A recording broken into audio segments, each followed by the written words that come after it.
Доскоро си мислехме, че няма сила на света, която да спре веселбите на мургавите ни събратя. Тази есен обаче песните и танците в ромските махали рязко секнаха след изненадващата детронация на цар Киро.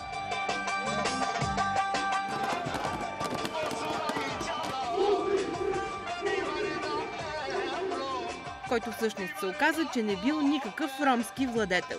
Ние нямаме нищо общо с този цар Киро. Ни го познаваме, ни нищо. Просто вече по телевизията го видяха за първи път.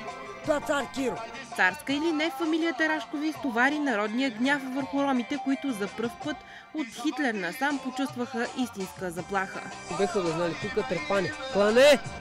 Това за сега, с какво сте се били въоръжили? С секири, ножове, пистоле, бомби, с всичко! Кой как влезне тук, главата ще му пада. Да ходят тия качулките ли се казват, как ли? Да трепат хората тук. Когато ми взеха да ме ударят, после видяха да ми чупят врата ми и майка ми го удари с чантата. Хитлер умря, защо има расизъм? Какво държиш те? Балтие! Защо? Ако идва някой да го набара, аз Балтията да не ме отепат мен. Но мина се, не мина и месец и оркестрите отново засвириха и с ромските дворове. Дойде изборно време. Около обяд върволицата от хора се тълпеше в двора на къщата срещу блок 403 в русенския квартал Чародейка.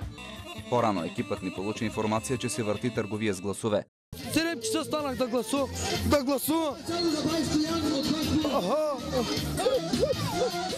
Днеска изборите са за кмет, за управяне, за такива работи, нали? Това го знаем, горе-долу сме учили. Къде с кебабчета, къде с 20-левки, но мургавите брати и сестри отново бяха най-активните гласоподаватели.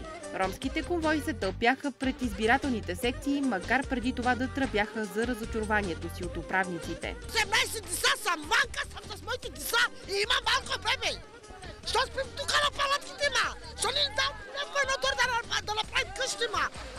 Коприята има рак да ги фалят на даро, ще гласувам на тези българи. Няма да гласувам. Честна циганска не си продавам гласа. Че ще взема 50 лева, това нито ще ви помогне, или нито ще успя в живота си. А тези, които не гласуваха от години, си живеят без да са регистрирани и без да имат лични карти.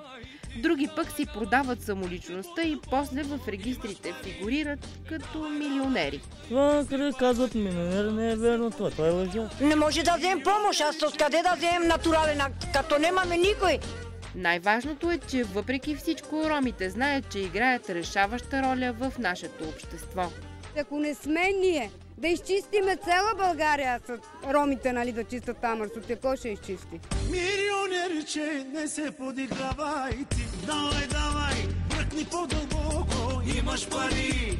Давай, не се съжалявай, ти си паралия, не се подигравай.